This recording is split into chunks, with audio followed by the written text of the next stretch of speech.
ఒక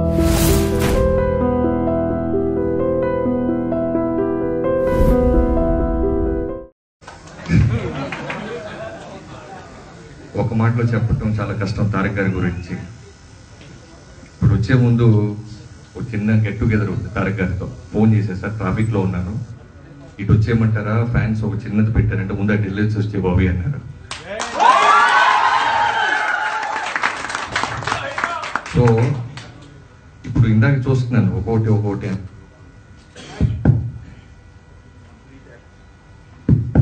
complete actor యాక్చువల్గా ఆయన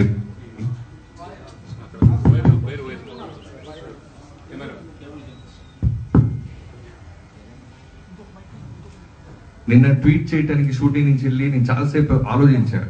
జనరల్గా ట్వీట్ ఈజీగా చేసేయచ్చు, పలానా హీరో గురించి ఈయన గురించి ఏం పెట్టాలో అర్థం కావట్లా. అంటే నిజంగా మన అదృష్టం తారక్ లాంటి ఒక స్టార్ హీరో మన భూమి మీద పుట్టడం. అంటే బాన్ ఆర్టిస్ట్ అంటారా, ఏదన్నా పూజల వల్ల పుట్టారా నాకు తెలియదు, కానీ 3 నెలల క్రితం చెప్పిన సీన్ని మనం తప్పు చేస్తున్న ఎగ్జాక్ట్గా చెప్తాడైనా, నువ్వు ఇది కాదు కదా బాబు మనం అనుకుంది. అంత కమాండ్ ఉన్న బెస్ట్ యాక్టర్ సీన్లో 100% రాసామని అనుకొని ఫీల్ అయ్యి వెళ్తే అది 100 కాదు, ఆయన 1000 చేసి చూపిస్తాడు మనకి. ఇది అనుకుంటున్న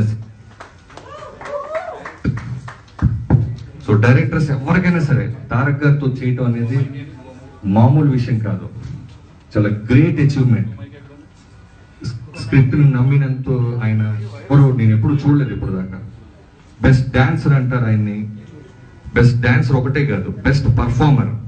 ఎంత పెద్ద సీన్ అయినా సరే, నేను ఇప్పటికీ 47 days అయ్యింది దగ్గర 1 more అడగటానికి ట్రై చేస్తాను. ఇప్పుడు దాకా నాకు అవకాశం ఇవ్వాలి, ఒక్కసారి కూడా అవకాశం ఇవ్వాలి. సింపుల్ గా అలా వస్తారు, ఏంటి బాబు అంటారు, ఇది సార్ అంటే ఎగ్జాక్ట్ చేసి వెళ్ళిపోతే మన మానిటర్ చూసే లోపు ఆయన హ్యాపీగా నవ్వుకుంటూ వెళ్ళిపోతుంది. Please subscribe for more videos.